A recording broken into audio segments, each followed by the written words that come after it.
A Wednesday afternoon, time for Campbell Corner here on Pioneer 90.1. Joining us once again, as she always does. Well, not always, most of the time. Most. A majority of the time. The director of the Campbell Library of East Grand Forks, the one, the only, Charlotte Helgeson. Good afternoon, Charlotte. Good afternoon. This is our first program of Campbell Corner in springtime. Spring began on Monday. I did hear that rumor. I heard that rumor, too. Something's blowing in. Yesterday was not spring. I'm sorry. When you have a high temp of 19 and a wind chill factor of about 10 below zero, that's not spring. No, that's not spring. And we're not whining, boys and girls. We're stating fact here on Campbell Corner. Happy National Women's History Month. Yes. Now, when you began as the director of the Campbell Library, were you in a minority when it came to your gender and directing libraries in the area? That's a very good question. It's been a while. Library directors are a good mix of men and women, but I think they lean toward women. So you were part of the majority back then. Another question for you concerning your role at Campbell and your role within the city of East Grand Forks and other department heads. Are you a minority in that pool of people?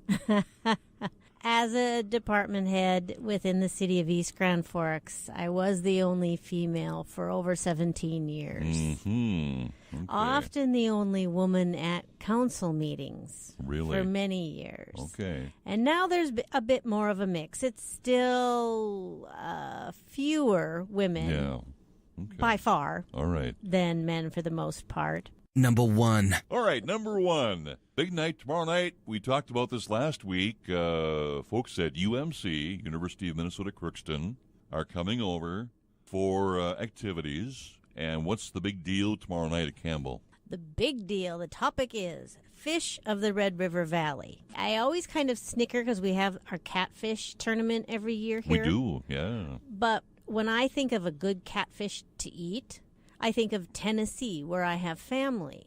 That's where I go for catfish, even though we have them right here in the river. Yeah. So I'm hopefully going to learn a little bit more about our river. Do you like catfish, by the way? I like Tennessee catfish. You do? Yes. Okay. So what's being presented? A history of the catfish, what they're all about? Well, it's not just catfish. There's all different kinds of fish in our river. Yeah, some that we're familiar with. I mean, we have the walleye, we have the catfish. I'm going to guess maybe there's northern bass. Could be. I don't know that. Come and find out. We'll have to figure that out. All right. They know their stuff. Yes, they do. And that's tomorrow at 6 p.m. at Campbell. And where would that be at the library? That's in the big room.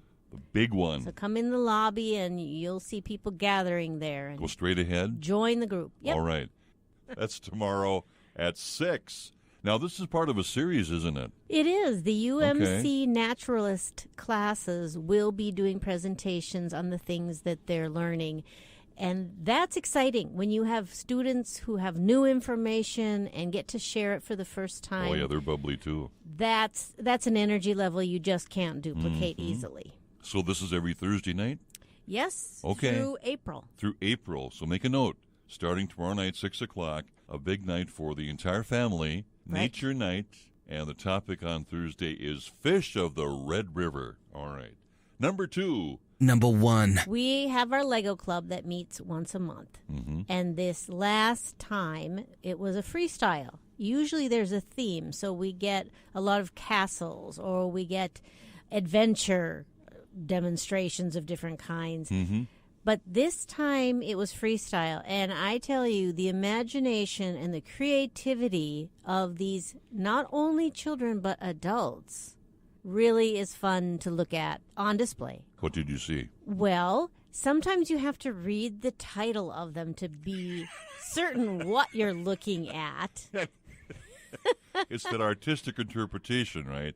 You may see something the artist didn't intend to. Right. It's kind of taking a Picasso approach to the world sometimes to put them in blocks. Yeah. There are crowds of people in Lego form. There are buildings. There are vehicles. And actually, sometimes they're, I would call them like a stop action moment So something's happening and it's frozen in Legos. Really? Fun. Like an accident? No. No. I mean, it could be. It's well, you possible. never know. A hit and run or something. You could come to... I'm getting goofy. It's spring. That's why. Okay. I'm like a spring calf in the meadow right now. It's disgusting. This is theater of the mind. Anyway. Theater of the mind. Yeah, thank you for being patient with me on that one. Certainly. The display is up right now. Oh. So it's this on is a the one-time shelves. deal. They usually go up after the Lego Club. Oh, okay. We put them up so people can see what we do and to tempt them to come back next month when we have Lego Club. So it's once a month. The first Monday of the month. We're on number 3. Number 3. Number 6. Number 5. Thank you. Number 3. You have a position open at the library, and the position is concerning what? Public Service Librarian. What does that mean? We debated a long time what to call this particular position because it will be somebody who is geared toward everything that happens at the front desk, which in and of itself is massive because it could be just asking questions about how can I help you and finding out that they need a book or they need directions or maybe they need a definition of a word. Or it could be doing research, it could be working with classes, it could be doing our displays, it could be anything that the public could possibly want from a public library, which I don't think there's a lot of limits to that. To make sure that it's a safe place, not only to sit comfortably, but to think, to ponder. If you get lost in an idea, the world can kind of disappear around you. Yes. And we want to make sure that you're not concerned. Mm-hmm. And we work very, very hard to make sure that happens. Okay, so that public services librarian position's open now, and folks can apply by mail, by email, by person? The job description in the application is online. Okay. If they go to the city's website at egf.mn. egf.mn. Right. That's really simple. It is very simple, That's isn't good. it? There's not a lot of EGFs in Minnesota. No. So egf.un. egf.mn. Right. Great. That's a full-time job. It is. All right, there you go. Number 10. We have time for one more? We do, kind of. Number 4, sound chart. Sound chart. Let me guess what that might be. The top 30 hits from 1957. No. Okay, I can see your radio mind working this one. You can see. Well, And I think that the radio mind is going to connect beautifully to what I want to talk about here because sound is so extraordinarily important within this studio and where it goes beyond here. Mm-hmm. A literacy activity for small children is to sit down and make a list, whether you write it down or talk about it, and say, what kind of sounds do you hear during the day? If you ask a 3-year-old, what might they say? They hear a dog bark. Maybe they heard the fire truck. Mm-hmm. And then once you talk about the sounds, you go out and you find them. It's actually helping kids think about things that are not right in front of them and then to go look for them. It helps them in the process of learning how to read. Now you can turn this around and do it a little differently as children get older and say, what does cooking sound like?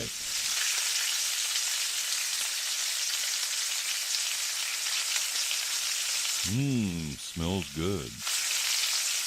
Yeah. What does your hand sound like? Right. And I wish the world could be seeing you right now. His eyes have Really, focused. Yeah, they're focused. Finally, He's they're focused. thinking, You and see the wheels and turning. I can actually see the sounds that are being produced above his head right Yeah, now. it's kind of scary, isn't it? I like that idea, though. It's wonderful, That's and to very nice. play that with children to help them focus and learn. We've all seen those great Batman kind of shows or a comic strip where there's the pow and the sound effects that aren't necessarily a word, Right. but we all know exactly what it is. Exactly. And as you get older, this is just my experience, you hear something in a repetitive way and you don't hear it after a while. That's very true. So as a young person, as a baby or a child, whatever, you're going to hear things that are brand new, and they're going to stand out. If you ask a 3-year-old, what does your hand sound like? So we talked about Family Nature Night tomorrow night, 6 o'clock, featuring Fish of the Red River. Freestyle Lego display on right now at Campbell. Stop on by and take a look. Right. And interpret what they've created for you. You might be close, you may not, you know. Yep. Also, the library position open now, full-time, and, of course, sound chart. To find out more about the East Grand Forks Public Library, the downtown library in Greater Grand Forks, what can folks do? They could call us at 218-773-9121, or they can go to the website at egflibrary.org. Very good. Happy spring. Happy spring. Campbell Corner every Wednesday just after 3 o'clock right here on Pioneer 90.1.